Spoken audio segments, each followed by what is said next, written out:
Welcome to another REACHLaw DeepDive, where we break down complex regulatory guides into essential knowledge. Today, we're focusing on the strategic and technical roadmap for any company introducing a brand new, novel chemical substance to the EU market under the REACH regulation. Okay, so let's unpack this. Our source material frames this whole process as a massive growth opportunity. But only if you navigate the regulatory challenge successfully. Right. Our mission here is to give you the blueprint for that, for proactive strategic preparation that can really accelerate your market access. Exactly. So full REACH registration obligations, they kick in once you hit that 1-ton annual volume threshold. That's the trigger point. But what happens when a substance has, never been registered with the European Chemicals Agency before? The whole game changes then, right? It changes completely. What's fascinating here is that the first company becomes a sort of a strategic choke point. There's no existing consortium, no shared data, and absolutely no cost-sharing partners. Yeah. That first company is mandated to act as the lead registrant.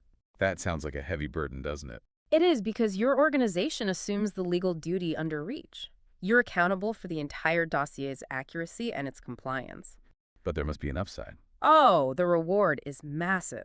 You gain full data ownership, you dictate the data scope for all future registrants, and you establish a really high barrier to entry. Which translates into stronger pricing power and market exclusivity. Precisely. That establishes a serious strategic priority then. So before a company commits to this massive investment, what is the critical first phase of the roadmap? The initial phase is what we could call strategic grounding. You have to thoroughly understand the regulatory landscape. And this isn't just about REACH. No, not at all. You need to assess potential exemptions and make sure your substance isn't accidentally regulated out of the gate by other EU rules, for instance, those covering pesticides, cosmetics, or food contact materials. Okay, once that regulatory reality check is done, the next hurdle is engaging the European Chemicals Agency. Do you have to talk to them right away? Yes, you do. The earliest mandatory step is submitting an inquiry dossier through REACH IT. And why is that so important? It's crucial because it allows the European Chemicals Agency to tell you what data they might already have, which can prevent costly and, frankly, unnecessary repeat testing. It really sets the stage for data collection. And speaking of cost, this is where expenses can skyrocket, right? Generating the full data package, annexes 7 through 10, covering toxicology and the environmental safety profile.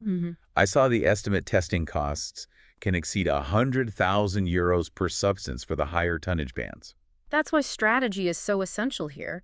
To mitigate these costs and also to minimize vertebrate animal use, you must gather relevant information on structurally similar substances. Read across essentially means you're using safety data from a very similar chemical to predict the properties of your new one, saving years and a lot of money. That's it in a nutshell.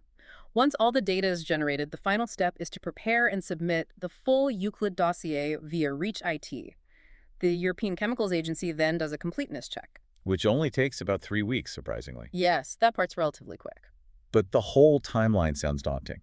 A novel substance registration can span from 9 to 24 months.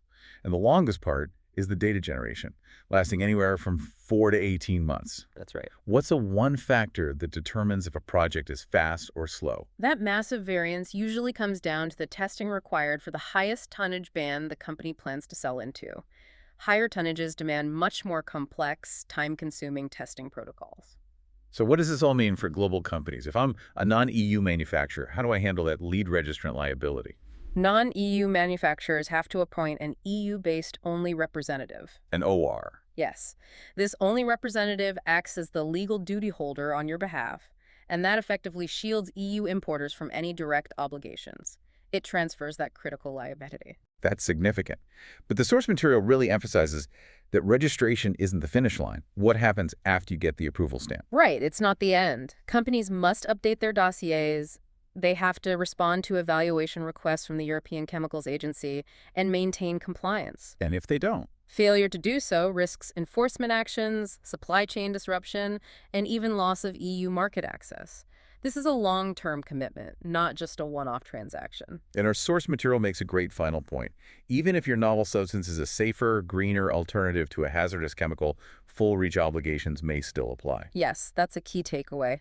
Strategic preparation is absolutely crucial to safeguard your business. So for anyone listening who needs support with this, For expert assistance and comprehensive support for registering your novel substance under EU REACH, acting either as your only representative or as a dedicated service provider, you can contact sales at reachlaw.ifi. thank you for joining this deep dive. We hope this knowledge helps you plan for long-term compliance and success.